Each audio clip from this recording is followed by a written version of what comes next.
Marley was dead to begin with. Scrooge himself signed the burial register. There is no doubt whatever old Marley was as dead as a doornail.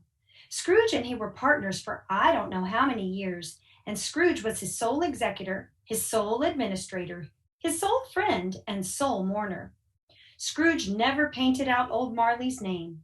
There it stood years afterwards, above the warehouse door. Scrooge and Marley.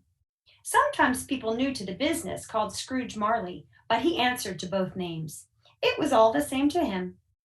Oh, but he was a tight-fisted hand at the grindstone, Scrooge.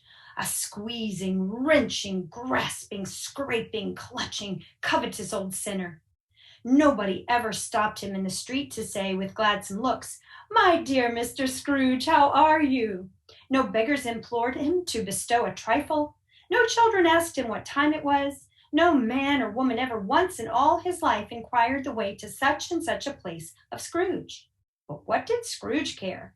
That was the very thing he liked. Once upon a time of all the good days in the year, on Christmas Eve, Scrooge's counting house stood open for business. His clerk worked in a dismal little cell, a sort of tank, copying letters. It was cold, bleak, biting weather, and he could hear the people in the court outside go wheezing up and down, beating their hands upon their breasts and stamping their feet upon the pavement stones to warm them. The city clocks had only just gone 3, but it was quite dark already. Old Scrooge himself sat busy at his desk. The door of the counting house was open that he might keep his eye upon his clerk in the cell. The clerk's fire was so very small that it looked like one coal, but he couldn't replenish it, for Scrooge kept the coal box in his own room. So the clerk put on his white comforter and tried to warm himself at the candle, in which effort, not being a man of a strong imagination, he failed. Merry Christmas, Uncle. God save you. Ah, humbug. Christmas a humbug, Uncle. You don't mean that, I'm sure. I do. Merry Christmas. What right have you to be merry? What reason have you to be merry? You're poor enough. Come then. What right have you to be dismal? What reason have you to be morose? You're rich enough. Humbug. Don't be cross, Uncle. But what else can I be when I live in such a world of fools as this? Merry Christmas. Out upon Merry Christmas. What's Christmas time to you but a time for paying bills without money? A time for finding yourself a year older and not an hour richer? A time for balancing your books and having every item in them through a round dozen of months presented dead against you? If I could work my will, every idiot who goes about with Merry Christmas on his lips should be boiled in his own pudding and buried with a stake of holly through his heart. He should. Uncle! Nephew, you let me keep Christmas in my own way, and you can keep it in yours. Keep it? But you don't keep it. Well, let me leave it alone then. Much good it may do you. Much good it has ever done you. There are many things from which I might have derived good, from which I have not profited, I dare say. But I am sure that I have always thought of Christmas time, when it has come round, as a sacred time and as a good time. A kind, forgiving, charitable, pleasant time. Christmas is the only time I know of in the long calendar of the year where men and women seem by one consent to open their shut-up hearts freely and to think of people below them as fellow people and not another race of creatures bound on other journeys. And therefore, Uncle, although it has never put a scrap of gold or silver in my pocket, I believe it has done me good and will do me good, and I say God bless it. Oh. Let me hear another sound from you, and you'll keep your Christmas by losing your situation. You're quite a powerful speaker, sir. I wonder you don't go into Parliament. Don't be angry, Uncle. Come, dine with us tomorrow. I'll see you in hell first. But why? Why? Why did you get married? Because I fell in love. You fell in love. Good afternoon. Nay, Uncle. But you never came to see me before that happened. Why give it as a reason for not coming now? Good afternoon. I want nothing from you. I ask nothing of you. Why cannot we be friends? Good afternoon. I am sorry with all my heart to find you so resolute. We have never had any quarrel to which I have been a party. But I have made the trial an homage to Christmas, and I'll keep my Christmas humor to the last. So, a Merry Christmas, Uncle. Good afternoon. And a Happy New Year. Good afternoon. Merry Christmas to you, Bob. And a Merry Christmas to you, sir. There's another fellow, my clerk.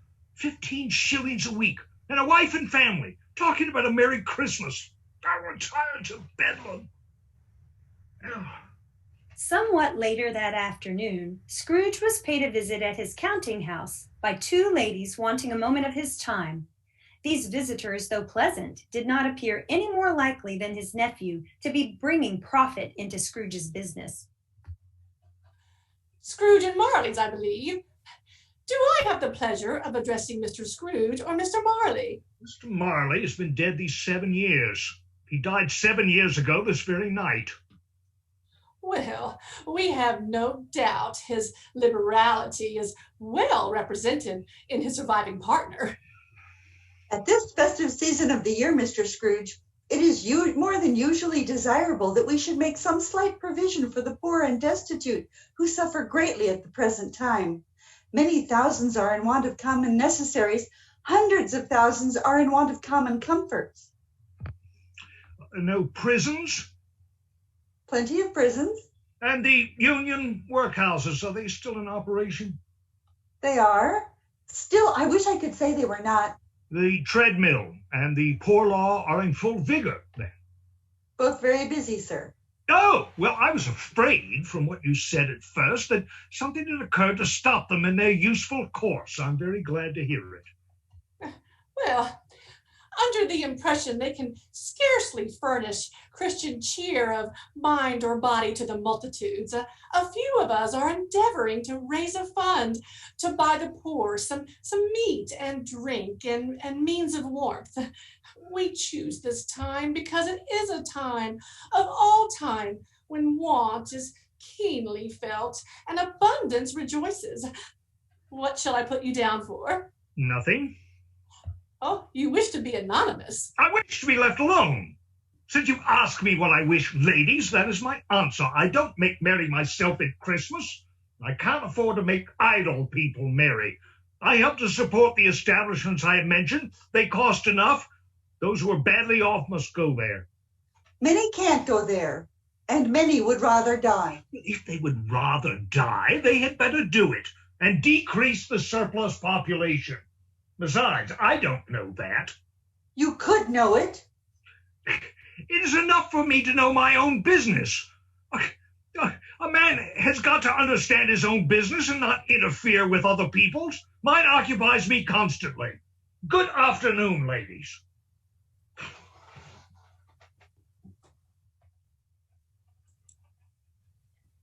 At length, the hour of shutting up the counting house arrived. With an ill will, Scrooge dismounted from his stool and tacitly admitted the fact to the expectant clerk in the tank. I suppose you'll be expecting the whole day tomorrow, I suppose? It's quite convenient, sir. It's not convenient. It's not fair. If I was to stop you half a crown for it, you'd think yourself ill-used, I'll be bound. And yet, you don't think me ill-used when I pay a full day's wages for no work? Christmas is only once a year, sir. A poor excuse for picking a man's pocket every 25th of December. But I suppose you must have the whole day. Be here all the earlier the next morning. I certainly will, sir. Scrooge took his melancholy dinner in his usual melancholy tavern, and having read all the newspapers and beguiled the rest of the evening with his banker's book, went home to bed. He lived in chambers which had once belonged to his deceased partner.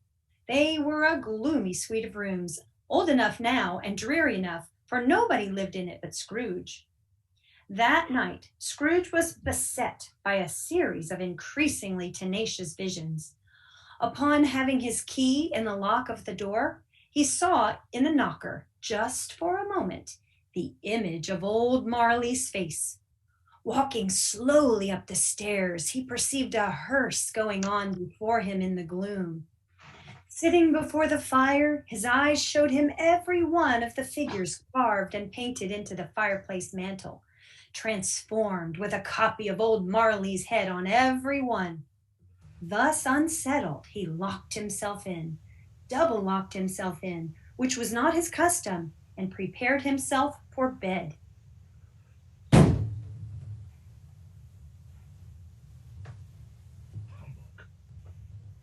He sat in perfect silence, unmoving. This might have lasted half a minute or a minute, but it seemed an hour. Finally, there began a clanking noise deep down below.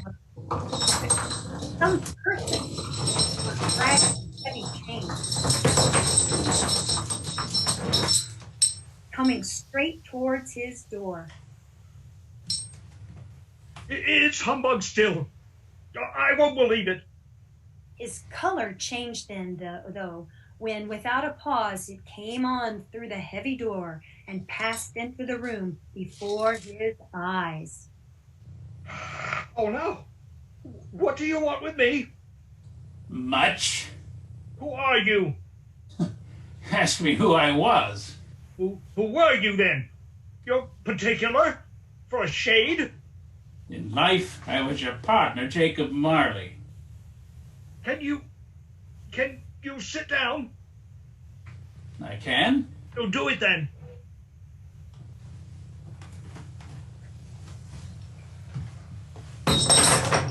You don't believe in me. I don't. Well, what evidence would you have of my reality beyond that of your senses? I don't know. Well, why do you doubt your senses? Because a little thing affects them. Slight disorder of the stomach makes them cheat. You may be an undigested bit of beef, a blot of mustard, a crumb of cheese, a fragment of an underdone potato. There's more of gravy than of the grave about you, whatever you are. You see this toothpick? I do. You're not looking at it. But I see it, notwithstanding. I have but to swallow this, and for the rest of my days be tormented by goblins of my own invention. Humbug, I tell you, humbug. Oh, mercy, dreadful apparition, why do you trouble me? Man of the worldly mind, do you believe in me or not? I do. I must. But why do spirits walk the earth, and why do they come to me? It is required of every man that the spirit within him should walk abroad amongst his fellow men and travel far and wide. And if that spirit goes not forth in life, it is condemned to do so after death. It is doomed to wander the earth. Woe is me, and witness what it cannot share, but might have shared in happiness. You are fettered. Tell me why. I wear the chain I forged in life. I made it, link by link and yard by yard. I girded it on of my own free will, and of my own free will I wore it. Is this pattern strange to you? Or would you know the weight and length of the strong coil you bear yourself? It was full as heavy and as long as this, 7 Christmas Eves ago, and you have labored on it since. It is a ponderous chain. Jacob. Oh, Jacob Marley, tell me more. Speak comfort to me, Jacob. I have none to give. It comes from other regions, Ebenezer Scrooge, and is conveyed by other ministers to other kinds of men. Nor may I tell you what I would. A very little more is all permitted to me. I cannot rest, I cannot stay, I cannot linger anywhere. My spirit never walked beyond our counting house. Mark me. In life, my spirit never roved beyond the narrow limits of our money-changing hole, and weary journeys lie before me. Well, you must have been very slow about it, Jacob. Slow? Well, 7 years dead and traveling all the time? The whole time. No rest, no peace, incessant torture of remorse. Will you travel fast? On the wings of the wind. Well, you might have got over quite a great quantity of ground in 7 years. Ah! Oh, captive, bound, double-ironed, accursed. Not to know that the earth must pass into eternity before the good of which it is capable is all developed. Not to know that any Christian spirit working kindly will find its mortal life too short for its vast means of usefulness. Not to know that no space of regret can make amends for one life's opportunities misused. Yet such was I. Oh, such was I. But you were always a good man of business, Jacob. Business! Mankind was my business, though I didn't know it. The common welfare was my business. Mercy, charity, forbearance, and benevolence were all my business. The dealings of my trade were but a drop of water in the comprehensive ocean of my business. This time of the rolling year, I suffer most. Why did I walk through crowds of fellow men with my eyes turned down, and never raise them to the blessed star that led the wise men to a poor abode? Were there no poor homes to which its light would have conducted me? Hear me. My time is almost gone. I will, but don't be hard upon me. Don't be flowery, Jacob, pray. How it is that I appear before you in a shape that you can see, I may not tell.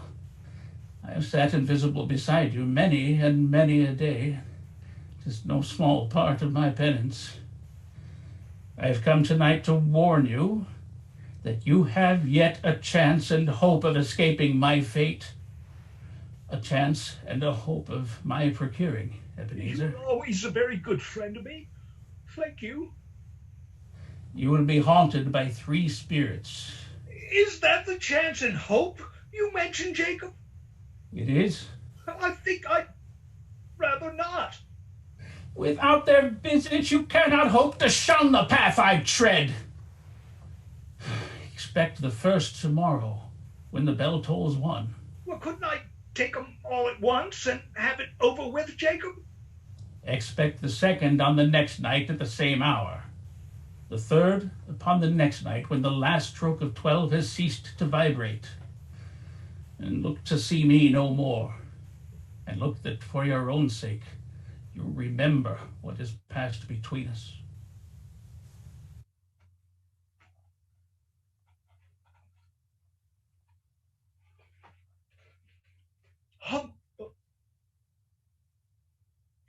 When Scrooge awoke, it was dark, so he listened for the hour.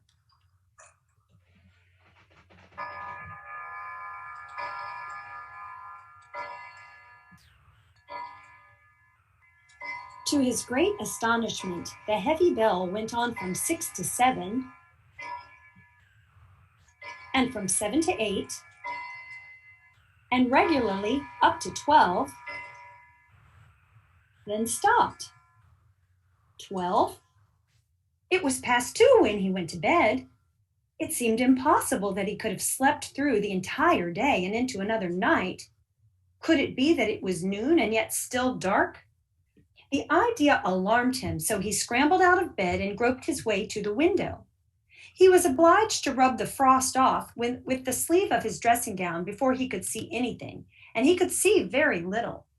All he could make out was that it was still very foggy and extremely cold, and that there was no noise of people running to and fro. Scrooge went to bed again and thought it over and was deeply perplexed. Marley's ghost? Was it a dream or not? Scrooge resolved to lie awake until an hour was past. It was so long that he was convinced he must have sunk into a doze unconsciously and missed the clock. At length, it broke upon his listening ear.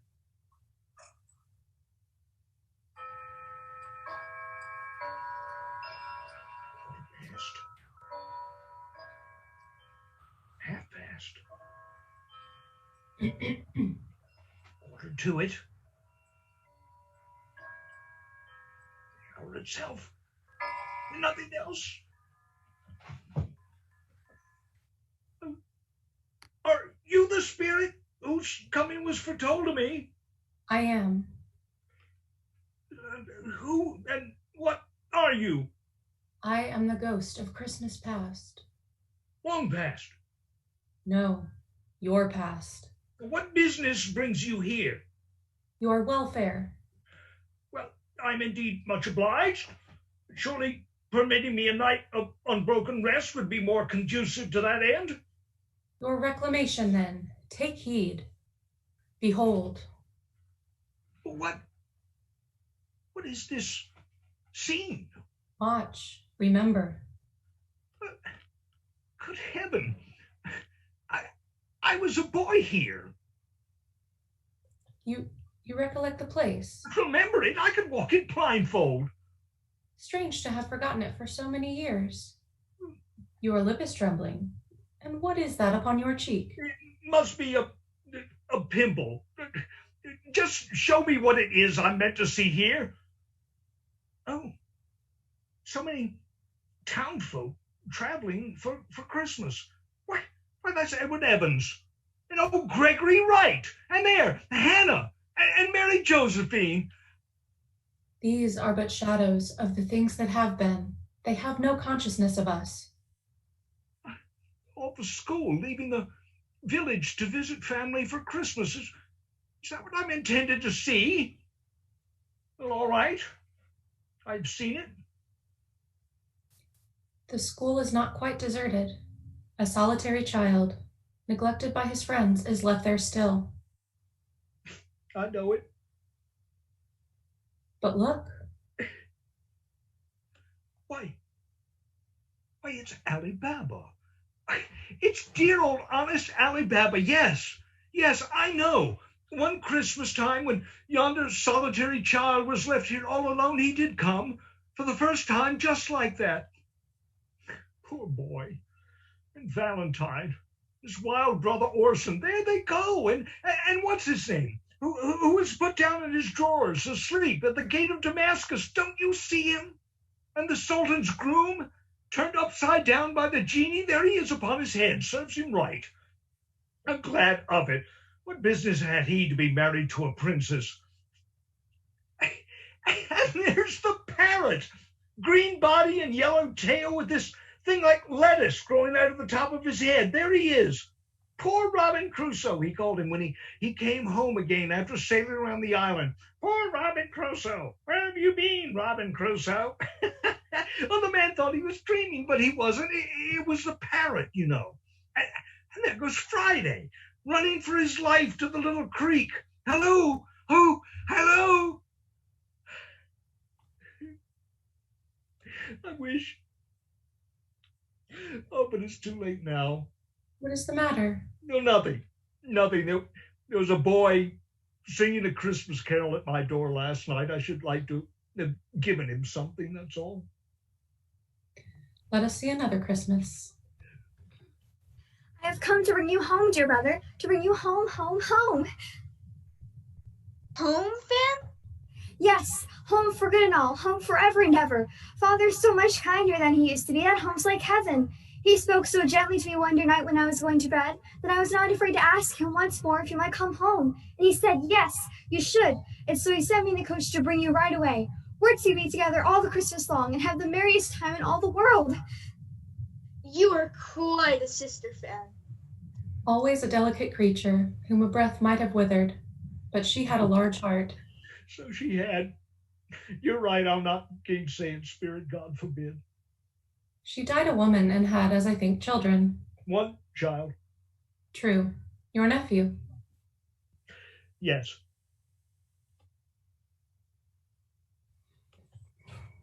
See the door that appears before you now? Do you know it? Know it? Well, I was apprenticed here.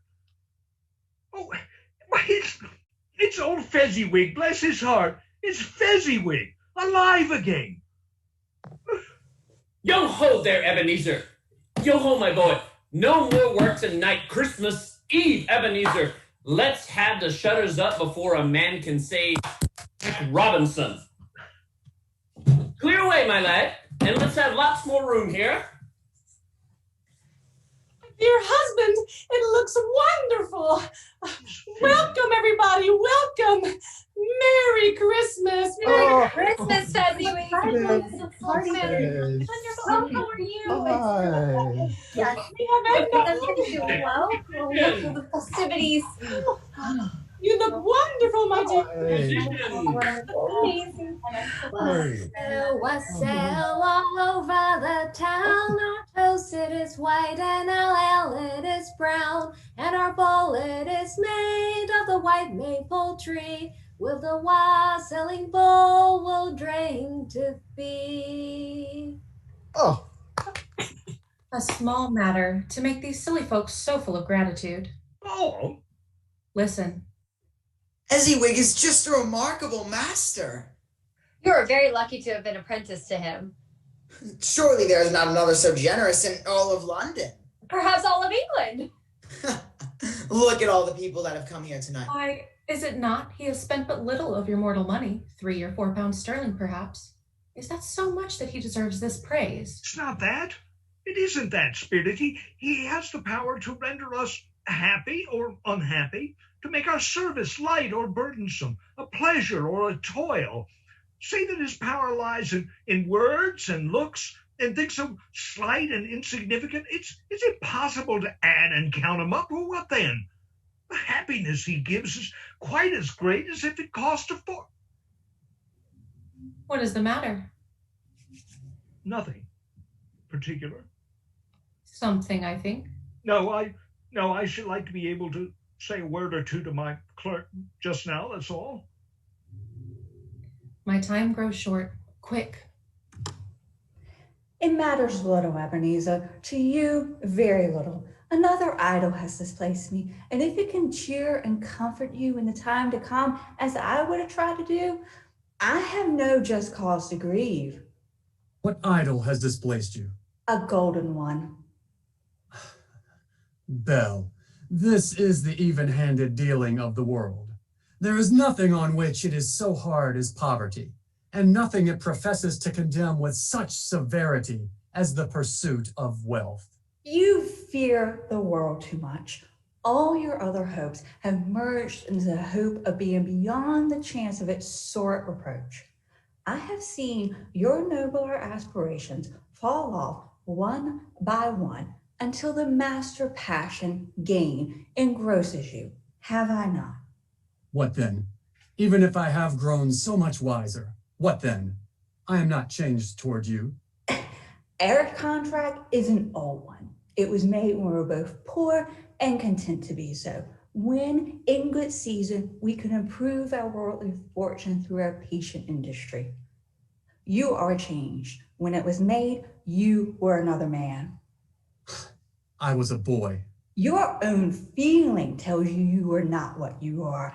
I am. That which promised happiness when we were one in heart is now fraught with misery now that we are two. How often and how keenly I have thought of this, I will not say. It is enough that I have thought of this and can release you. Have I ever sought release? In words, no, never. In what then?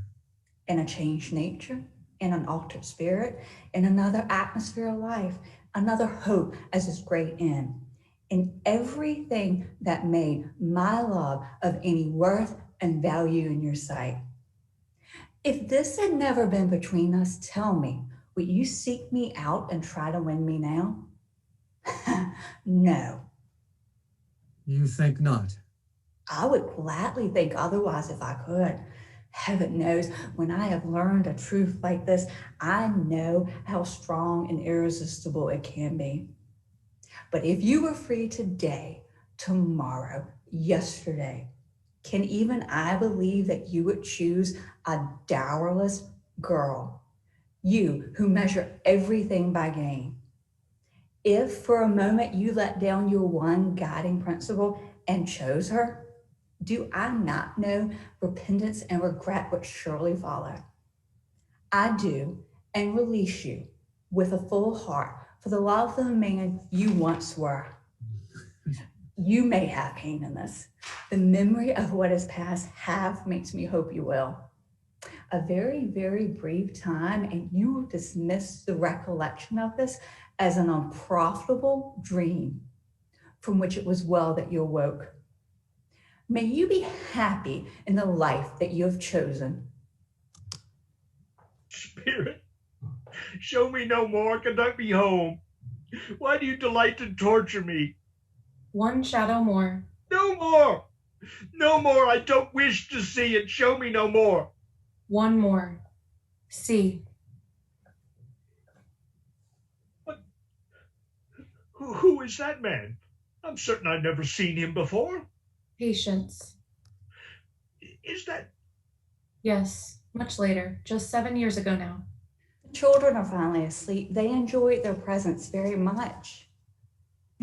Sit and rest now. Merry Christmas, Belle. Merry Christmas. Belle, I saw an old friend of yours this afternoon. Who was it? Guess. Martin, I don't know. How can I? Mr. Scrooge. Mr. Scrooge it was.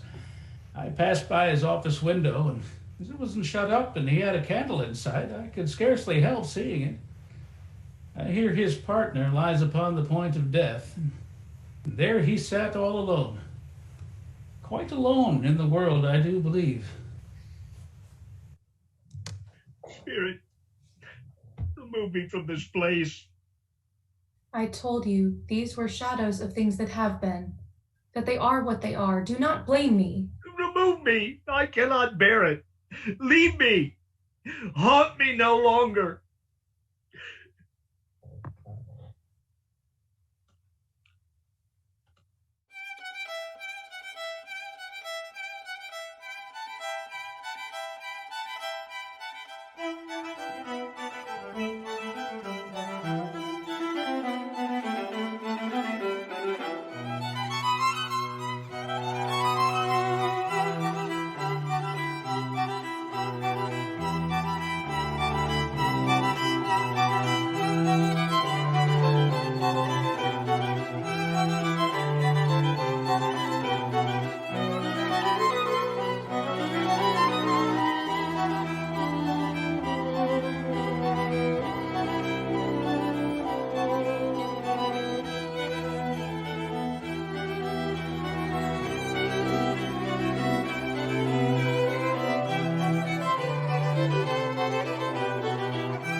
prodigiously tough snore, and sitting up in bed to get his thoughts together, Scrooge felt that he was restored to consciousness in the right nick of time.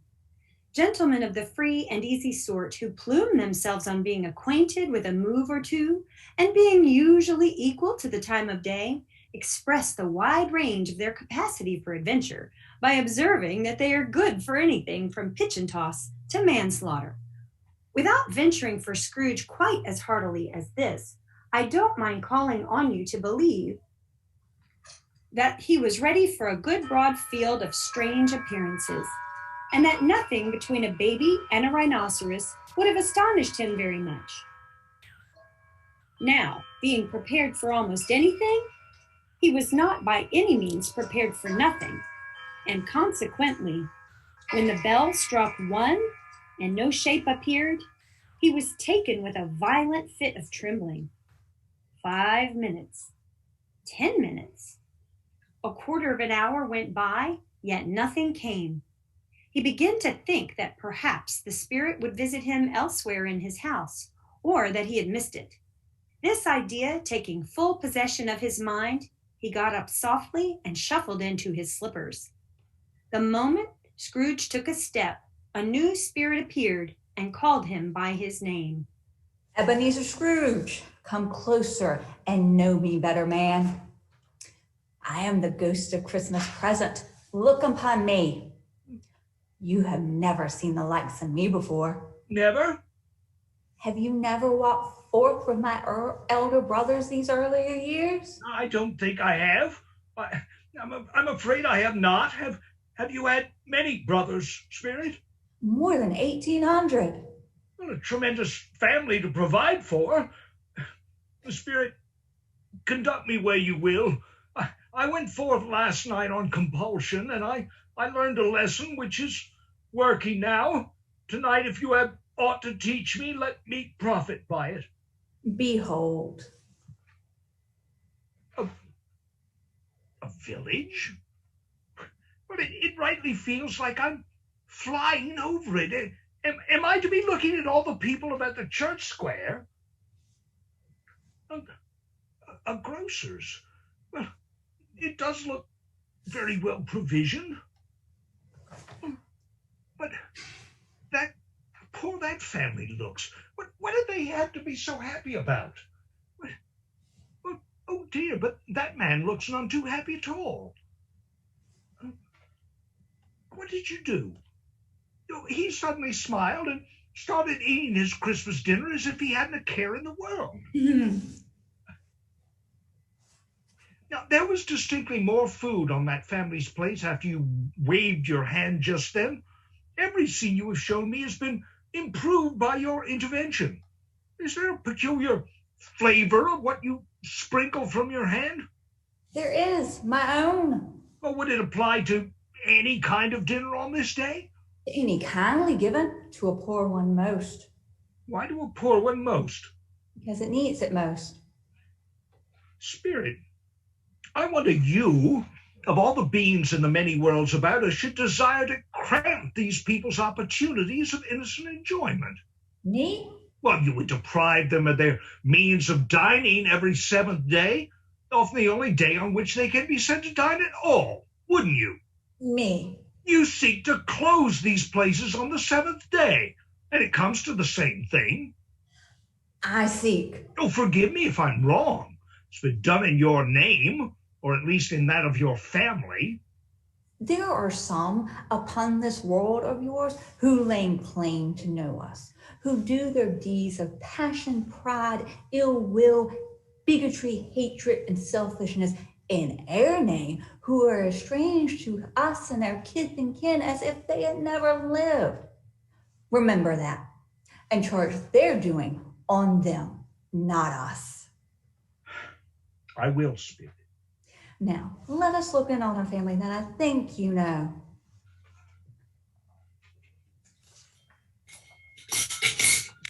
Now, come along and help lay the table, Peter. Yes, Mom. I've tasted the potatoes. I think they're almost ready. Yes, all right, Peter.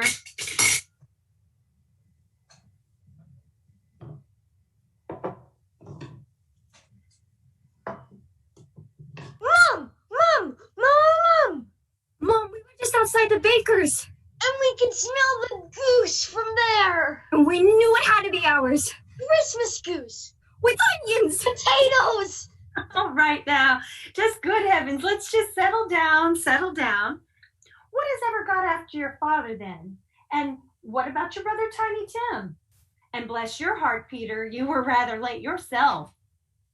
We had a deal of work to finish up last night, and I had to clear away this morning, Mother. Well, never mind, so long as you're come. Now sit yourself down in here with the fire ablaze, my dear, and warm yourself. Lord bless you. No, there's Father coming. Peter! Hide, Peter, hide! Why, where's our Peter? Not coming. Not coming? Not coming on Christmas Day? Oh, Father, I can't even bear to jest on that. Here I am. Then I'm glad. All of us together for Christmas.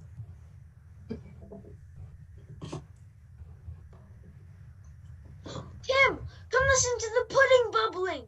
It's been boiling for hours and it sounds like the copper is singing. And how did little Tim behave? As good as gold. And better. Somehow he gets thoughtful sitting by himself so much, and he thinks the strangest thing you ever heard. He told me coming home that he hoped that people saw him in the church because he has a crippled leg, and it might be pleasant for them to remember on Christmas Day who made lame beggars walk and blind men see. All right, enough running off then. Let's all be seated for the dinner. Merry Christmas to all, my dears. God bless us. God bless us. God blesses everyone. Spirit, tell me if Tiny Tim will live. I see a vacant seat in a poor chimney corner and a crutch without an owner, carefully preserved. If these shadows remain unaltered by the future, the child will die. No, kind spirits say he will be spared. If these shadows remain unaltered by the future, none other of my kind will find him here. What then? If he'd be like to die, he had better do it and decrease the surplus population.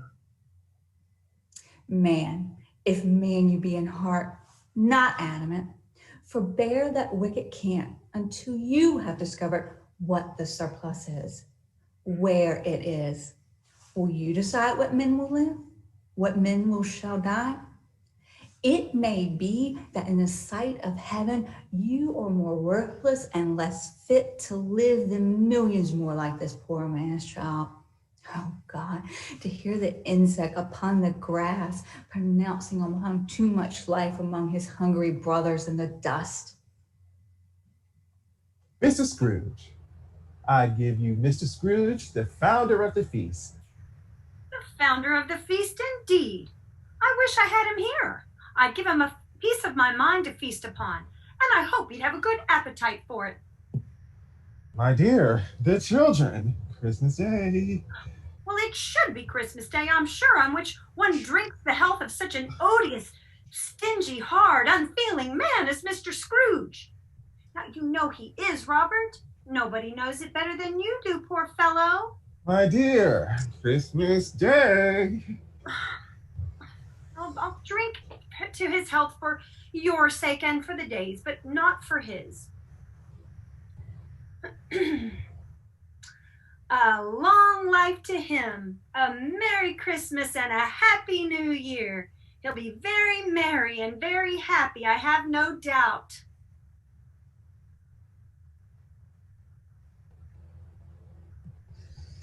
Well, I'll tell you what will make me merry. After a night and day working out the yard, I fully mean to lie in bed tomorrow for a good long rest. Speaking of your job at the yard, I may have some news for us. I have a proper situation in my eye for Peter, which would bring in, if obtained, a full 5 and 6 pence weekly. 5 and 6? Why, our Peter will be a regular man of business. We must continue. We have more yet to see tonight.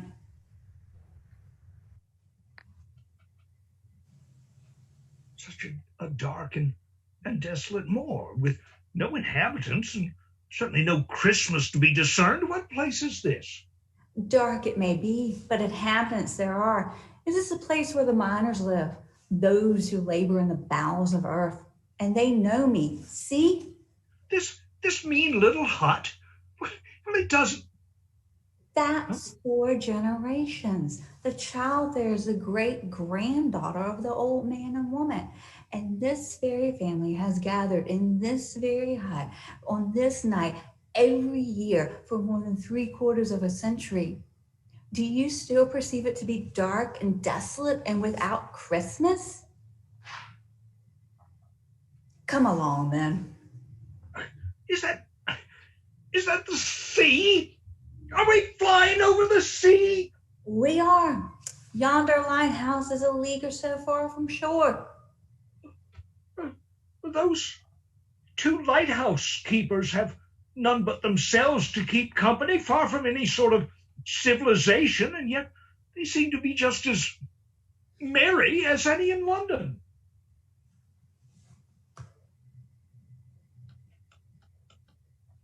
Are we returning to shore?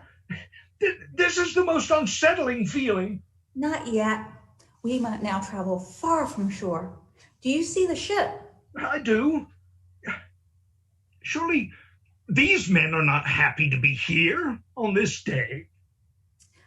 Their thoughts do turn towards home on this day. That is true. But even on this day, especially on this day, their spirits are raised. That one hums a Christmas tune as he keeps watch. That one is telling us a story of a bygone Christmas that warms his heart. Everyone on board, good or bad, waking or sleeping, has a kinder word for each other on this day than on any other day, and shares to some extent in the festivities, and remembers those that cared for him at a distance, and though they delight to remember in him. Everyone. Everyone. Let us return to more familiar company. He said that Christmas was a humbug, as I live. He believed it too. More shame for him, Fred. He's a comical old fellow, that's the truth, and not so pleasant as he might be. However, his offenses carry their own punishment, and I have nothing to say against him. I'm sure he is very rich, Fred. At least you always tell me so. What of that, my dear? His wealth is of no use to him. He doesn't do any good with it. He doesn't make himself comfortable with it. He hasn't the satisfaction of thinking that he is ever going to benefit us with it. I have no patience for him. Come in, Jane, Esther, Merry Christmas. We were just talking about Fred's uncle. Mr. Scrooge? Oh, indeed. Such a man as that doesn't deserve your patience. Your anger, more like. Not at all. I am sorry for him. I couldn't be angry with him if I tried. Who suffers by his ill whims? Himself, always. Here, he takes it into his head to dislike us, and he won't come and dine with us. What's the consequence? He doesn't lose much of a dinner? Indeed, I think he loses a very good dinner. I was only going to say that the consequence of his taking a dislike to us and not making merry with us is, as I think, that he loses some pleasant moments, which could do him no harm. I am sure he loses pleasanter company than he can find in his own thoughts, either in his moldy old office or his dusty chambers. I mean to give him the same chance every year, whether he likes it or not, for I pity him. Now, he may rail at Christmas till he dies, but he can't help thinking better of it. I defy him. If he finds me going there in good temper year after year and saying, "Uncle Scrooge, how are you?" If it only puts him in the vein to leave his poor clerk 50 pounds, that's something. And I think I shook him yesterday. Well, enough about your uncle. Let us play a game while we await dinner. All right. I'm thinking of something. Animal, mineral, or vegetable? Yes or no only, Esther? Animal, then. Yes. Is it a live animal? Yes. Is it a pet? No. Is the animal savage? Yes. Does it howl? No, not often. Does it growl? Yes, quite regularly. A bear! No, not a bear. A wolf? No. Does it live in London? Certainly. Is it a horse? Horses don't growl. Not a horse. Is the animal slaughtered for market? No, never. Nobody would want to eat it. Not a cow or a pig, then. They don't growl either. Neither cow nor pig. Is it kept in a menagerie? No. What? So this savage animal roams around the streets of London then? Yes. Growling at people? Yes, very disagreeable. Oh! Does it talk to people sometimes? Yes, indeed. I have found it out. I know what it is, Fred. I know what it is. What is it? It's your Uncle Scrooge. Oh, well done. I dare say, though, your answer on is it a bear should have been yes, though, Fred. He has given us great merriment, I am sure, and it would be ungrateful not to drink his health. Here's a glass of mulled wine ready to our hand at the moment, and I say, Uncle Scrooge. Well, Uncle Scrooge. Scrooge. A Merry Christmas and a Happy New Year to the old man, whatever he is. He wouldn't take it from me, but he may have it nevertheless. Uncle Scrooge.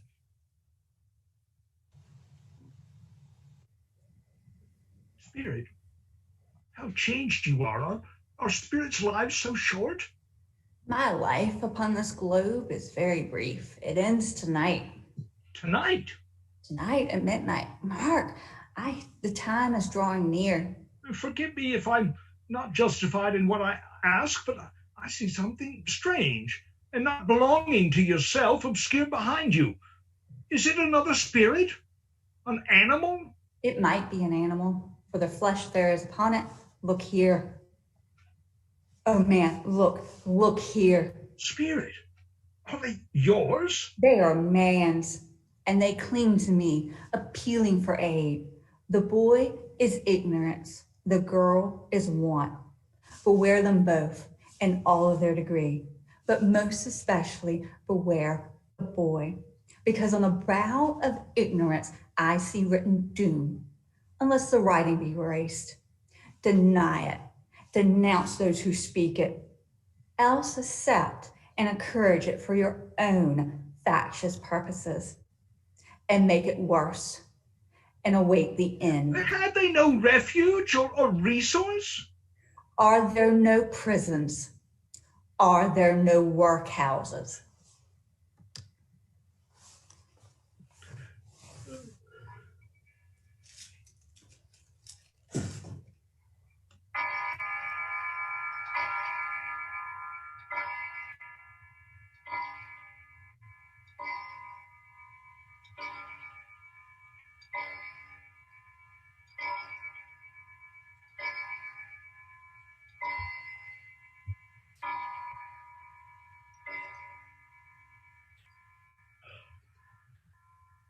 I am in the presence of the ghost of Christmas yet to come. You are about to show me shadows of the things that have not happened, but will happen at the time before us. Is that so, Spirit? Ghost of the future, I fear you more than any specter I have seen. As I know your purpose is to do me good, and I hope to live to be another man from what I was, I'm prepared to bear your company and do it with a thankful heart. Will you not speak to me? Or show me then. The night is waning fast. It's precious time to me, I know. Show me, Spirit. No, I don't know much about it either way. I just know he's dead. When did he die? Last night, I believe. Why? What was the matter with him? I thought he'd never die. God knows. What has he done with his money? I haven't heard. Left it to his company, perhaps? He hasn't left it to me, that's all I know. It is likely to be a cheap funeral, for upon my life, I don't know of anybody to go to it. Suppose we make up a party and volunteer. I don't mind going if a lunch is provided, but I must be fed if I make one. Well, I am the most disinterested of anyone, for I never wear black gloves and I never eat lunch. But I'll offer to go if anybody else will. When I come to think of it, I'm not at all sure I wasn't his most particular friend, for we used to stop and speak whenever we met. Goodbye. I know these people. What?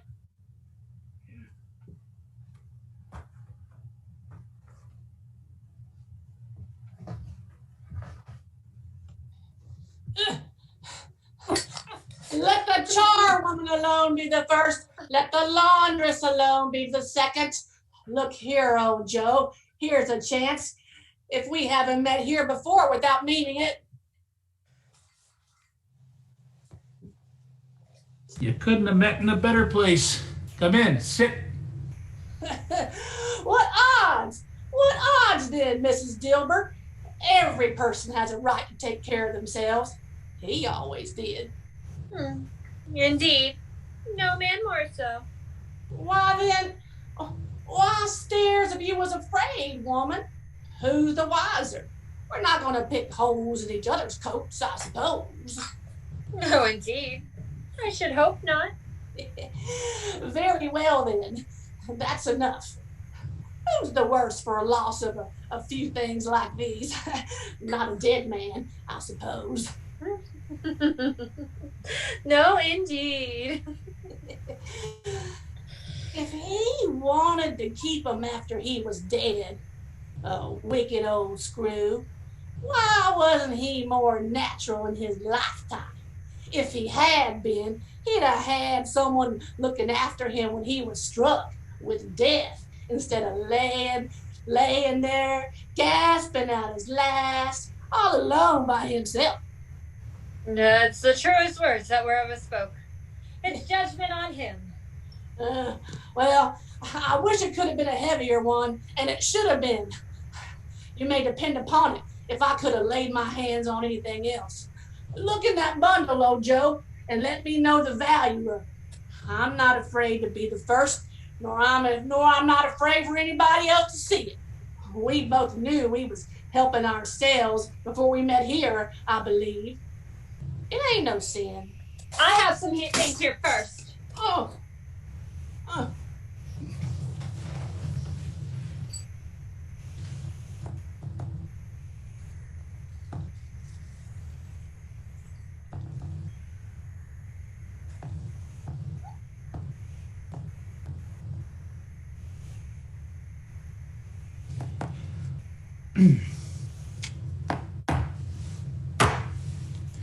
I always give too much to the ladies.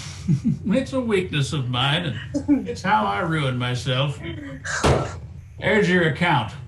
Now, if you ask me for one more penny and make an open question of it, I'll repent of my being liberal, and I'll knock off half a crown. Now undo my bundle, Joe.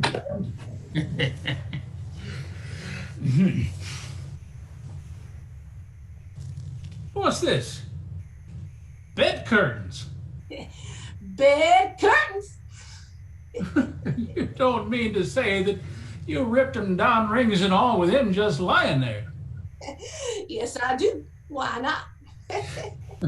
You were born to make your fortune, and you'll certainly do it. Well, I shan't hold my hand when I can get anything in it by reaching it out. For such a sake of a man as he was, I promise you, Joe. Oh, don't spill that oil upon those blankets now. His blankets? Well, who else's do you think? He isn't likely to catch cold without them, I dare say. Now, he didn't die of anything catching, eh? Oh, don't you worry about that. I ain't so fond of his company that I'd loiter about him for such things if he did. Oh, you can look in that shirt till your eyes ache. You won't find a hole anywhere in it nor a threadbare place. It's the best he had, and a fine one, too. They'd have wasted it if it hadn't have been for me. What do you call wasted it? Why, putting it on him to be buried in, to be sure. Somebody was fool enough to do it, but I took it off again. If calico ain't good enough for such a purpose, it ain't good for anything. He can't be any uglier than he was in that one. This is the end of it, you see. He frightened everyone away from him when he was alive to profit us when he was dead. Spirit, I see. The case of this unhappy man might be my own. My life tends that way now. But merciful heaven, what is this?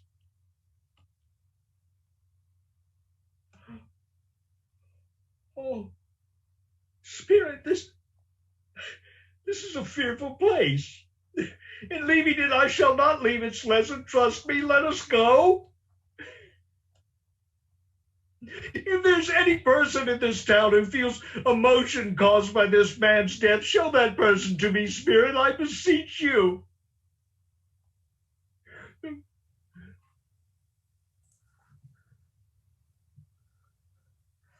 James, is it good or bad?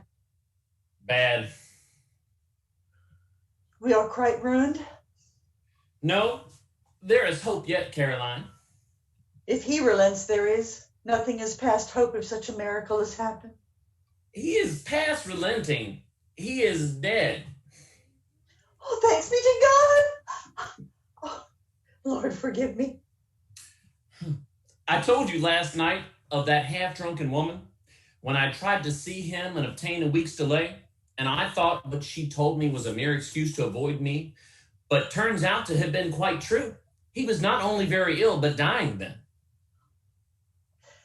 To whom will our debt be transferred? I don't know, but before that time, we shall be ready with the money, and even though we were not, it would be bad fortune indeed to find ourselves so merciless a creditor in his successor. We may sleep tonight with light hearts, Caroline. Let me see some tenderness connected with the death. Well, that dark chamber, Spirit, which we left just now, will be forever present to me.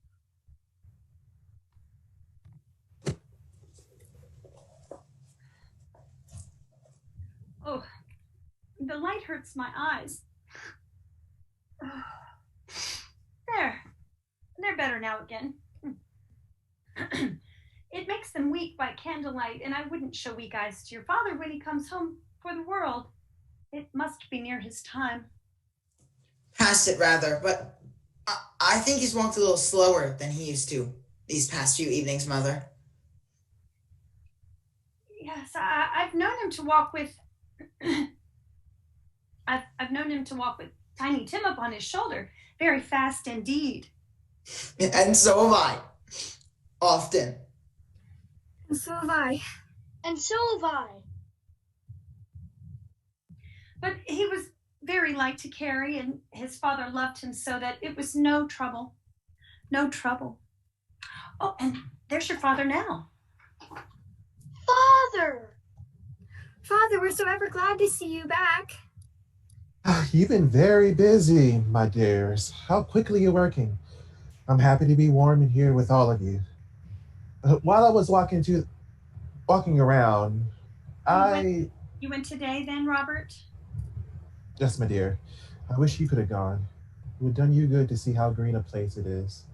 But you'll see it often. I promised him I will walk there on a Sunday. My little child. Oh, my little child.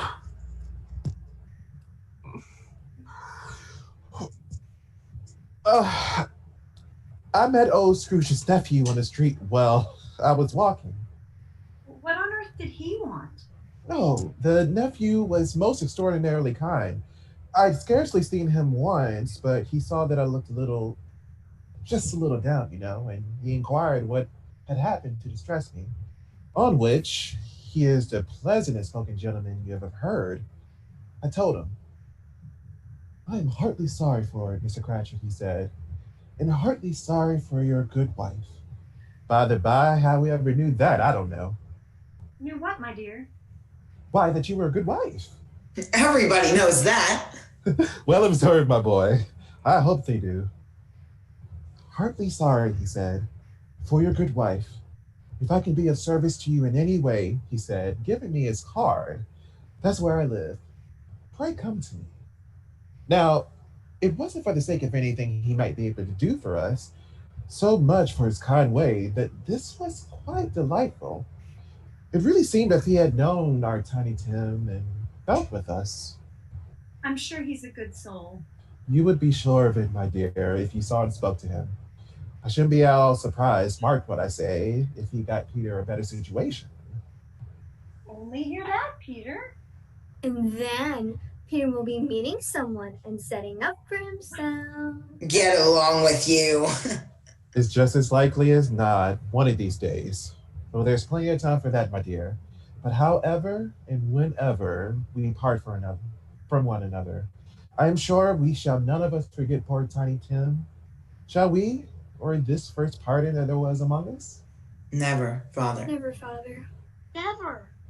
And I know, my dears, that when we collect of how patient and mild he was, although he was just a little child, we should not quarrel easily among ourselves and forget poor Tiny Tim in doing it. No. No. Never. Of course not. Never. I am very happy. I am very happy. Spirit, something informs me that our parting moment is at hand. I know it, but I know not how. Tell me what man that was who we saw lying dead. This court that you show me now is where my place of occupation is, and has been for a length of time. I see the house. Let me behold what I shall be in days to come. Why is the image traveling to that gate? That is the churchyard. Why are we drawing up to a gravestone? Before I peer closer to that stone to which you point, answer me one question. Are these the shadows of things that will be? Or are they shadows of things that may be only? Men's courses will foreshadow certain ends, to which they must lead if persevered in, but if the courses be departed from, the ends will change. Say it is thus with what you show me. Am I the man that lay upon the bed? Oh, Spirit, no. Oh, no. Spirit, hear me.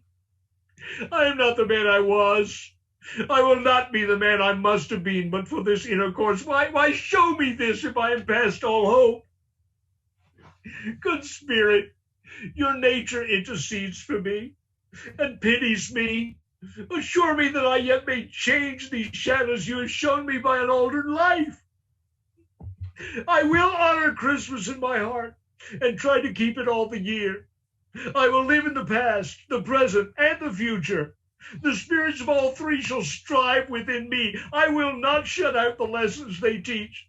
You tell me I may sponge away the writing on this stone.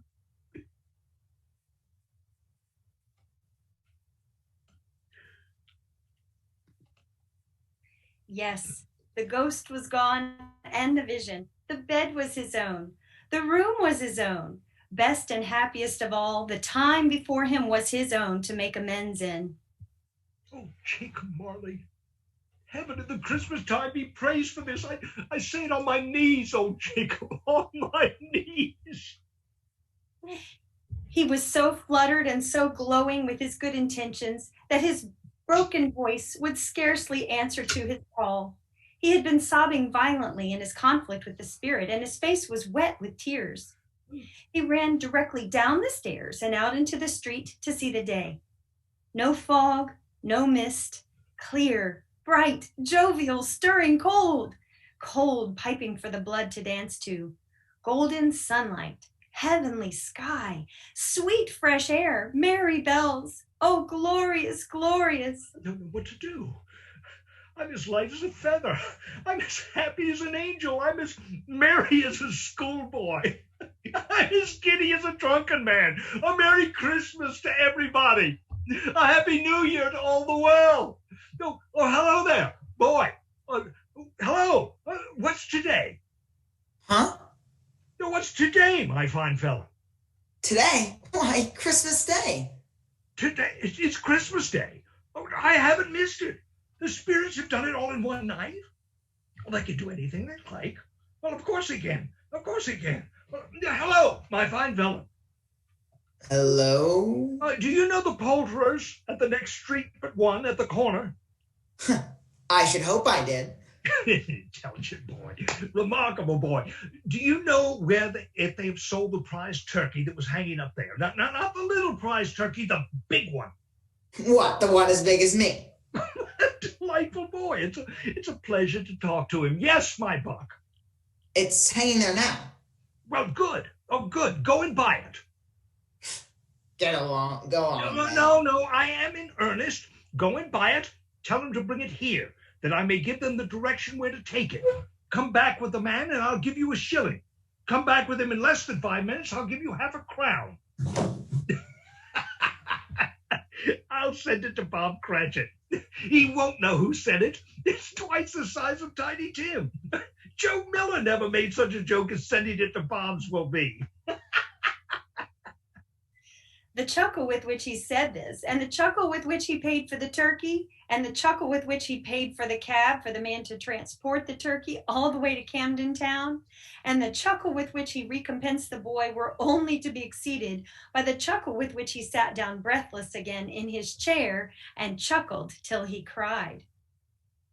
Shaving was not an easy task, for his hand continued to shake very much, and shaving requires attention, even when you don't dance while you're at it. But if he had cut the end of his nose off, he would have put a piece of sticking plaster over it and been quite satisfied. He dressed himself all in his best, and at last got back out into the streets. The people were by this time pouring forth, as he had seen them with the Ghost of Christmas Present. And walking with his hands behind him, Scrooge regarded everyone with a delighted smile. He looked so irresistibly pleasant, in a word, that 3 or 4 good-humored fellows said, "Good morning, sir, a Merry Christmas to you." And Scrooge said often afterwards that of all the merry sounds he had ever heard, those were the merriest in his ears. He had not gone far when, coming on towards him, he beheld 2 individuals who had walked into the counting house the day before. My dear madam, how do you do? I hope you succeeded yesterday. It was very kind of you. A Merry Christmas to you. Mr. Scrooge? Yes, that is my name. I fear it may not be pleasant to you. I beg your pardon. And I hope you will have the goodness of... Lord bless me! My dear Mr. Scrooge, are you serious? If you please, and not a farthing less. A great many back payments are included in it, I assure you. Will you please do me that favor? My dear sir, I don't know what to say to such magnificence. Don't say anything, please. Come and see me. Will you come and see me? Oh, I will.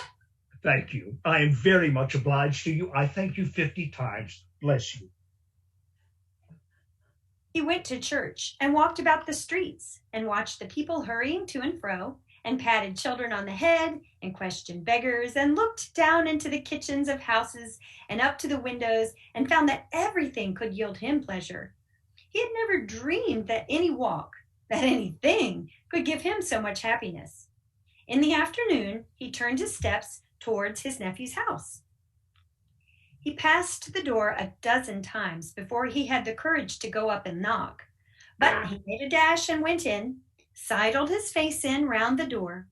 They were looking at the table, which was spread out in great array, for these young housekeepers are always nervous on such points and like to see that everything is right. Fred! Bless my soul. It is I, your Uncle Scrooge. I've come to dinner. Will you let me in, Fred?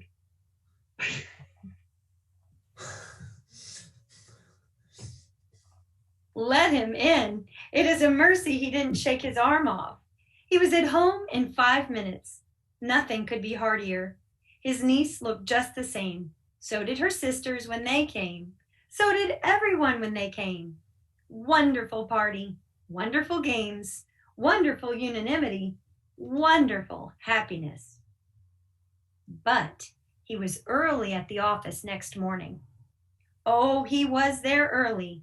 If he could only be the first and catch Bob Cratchit coming late, that was the thing he had set his heart upon. And he did it. Yes, he did. The clock struck 9, no Bob. A quarter past, no Bob. 18 minutes and a half past 9. Well, what do you mean by coming in this time of day? I'm very sorry, sir. I am behind my time. Oh, you are? Yes, I think you are. Stand up, if you please. It's only once a year, sir. It shall not be repeated. I was making rather merry, sir. Now, I'll yesterday. tell you what, my friend, I am not going to stand for this sort of thing any longer. And therefore, I am going to raise your salary. A Merry Christmas, Bob. And yes, a Merry Christmas, Bob, my good fellow, that I have given you for many a year. I will raise your salary and endeavor to assist your struggling family, and we will discuss your affairs this very afternoon, Bob, over a glass of smoking Bishop, Bob. Now make up the fires and buy another coal scuttle before you dot another I, Bob Cratchit. Scrooge was better than his word. He did it all and infinitely more. And to Tiny Tim, who did not die, he was a second father. He became as good a friend, as good a master, and as good a man as the good old city knew, or any other good old city, town, or borough in the good old world. Some people laughed to see the alteration in him, but he let them laugh and little heeded them, for he was wise enough to know that nothing ever happened on this globe for good, at which some people did not have their fill of laughter in the outset. His own heart laughed, and that was quite enough for him. He had no further interaction with spirits ever afterwards, but it was always said of him that he knew how to keep Christmas well, if any man alive possessed the knowledge. May that truly be said of us, and all of us. And so, as Tiny Tim observed, God bless us, every one. The end.